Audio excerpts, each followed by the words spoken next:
ladies and gentlemen. My name is Fritz Pfister, and I am an American. Because there are so many political candidates speaking here today, I don't want you to become confused. I am not running for anything. As an American, I'm not running from anything.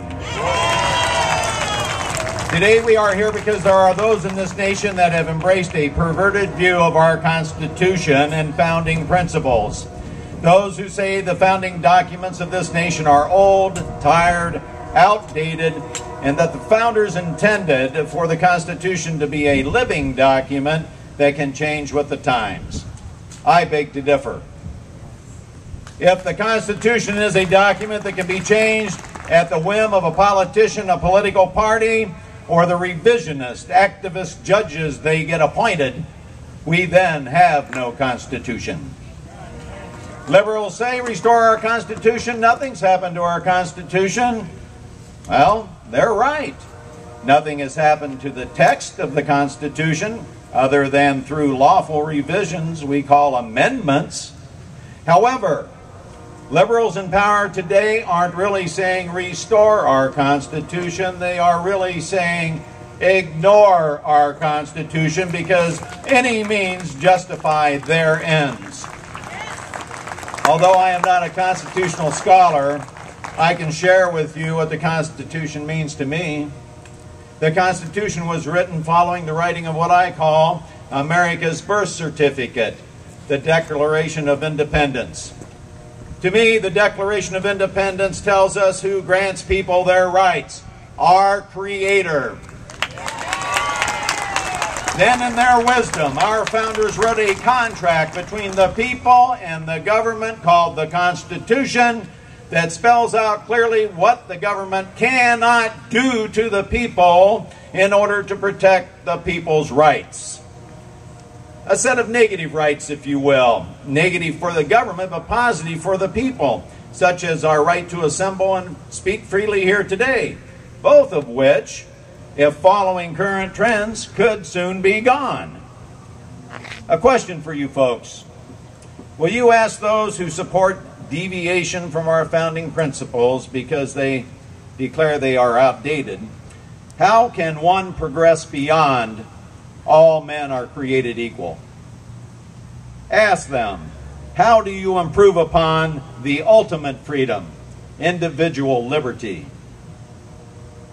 Our president has stated, quote, "The Warren Court did not break free from the essential constraints found in the Constitution in order to redistribute wealth. I believe in redistributive change for America," end quote. Mr. President, I disagree with the premise of your progressive ideology. You can keep your change, and we'll keep our rights and freedom in the Constitution that protects them. Quoting Ed Morrissey from the American Thinker, the government does not exist to determine the acceptable level of wealth of its individual citizens. For government to assume that role, it would have to end private property rights and assume all property belonged to the state. That ain't my America. I can't quote the Constitution word for word, but I can tell you what the Constitution does not say. The Constitution does not say that our government should punish success and reward failure. The Constitution does not say the government has the right to bail out or take over part or all of the private sector. The Constitution does not say the government can disregard its first duty, which is to defend this nation, leaving the borders open and porous, placing Americans in peril.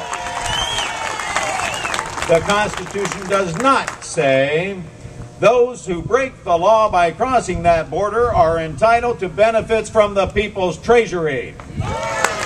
The Constitution does not say that we have separate classes of people based upon the size of their pocketbook.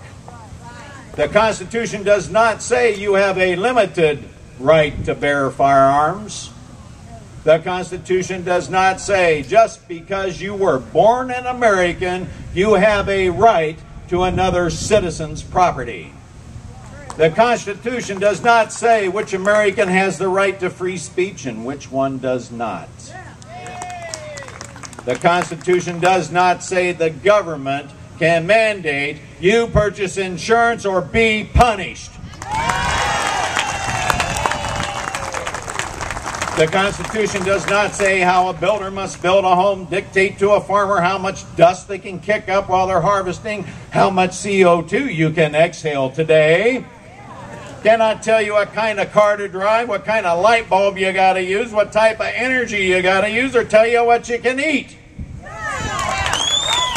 The Constitution does not say when you die who gets the fruit of your life's work. Today we gather to restore our Constitution, to shine the light on those who ignore the Constitution, to reel in a bloated, out-of-control federal government the founders intended to be limited, led by a president and a Congress that are spending us into bankruptcy, weakening our national defense, and destroying our free market economy. This following the previous president and Congress that also enlarged the size of government, spent recklessly, increased the deficit, gave us TARP, and then gave us tax cuts with an expiration date. Ladies and gentlemen, no matter the party, from this day forward, we the people are now awake and will hold candidates accountable for their actions in office.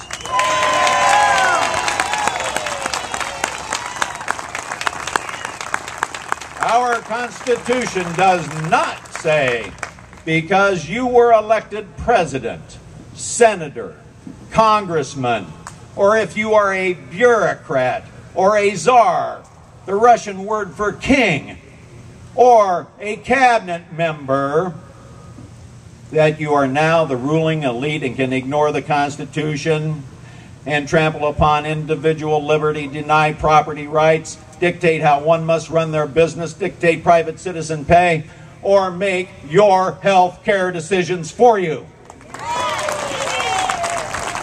The arrogant ruling elite in power today who look down their noses at you, the people, need to learn a lesson this November that the Constitution does not grant them the power to dictate to you how to live your life. Leave us the hell alone and allow us to pursue our own happiness.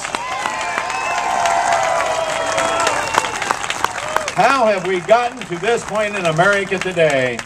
Because by whatever name they go by, be it liberal, independent, progressive, or moderate, they have been successful at infiltrating our classrooms, aided and abetted by a complicit media, resulting in misinformed and uninformed voters. Ladies and gentlemen, we need to elect people who support, not distort, the Constitution, and restoration begins November 2nd, 2010.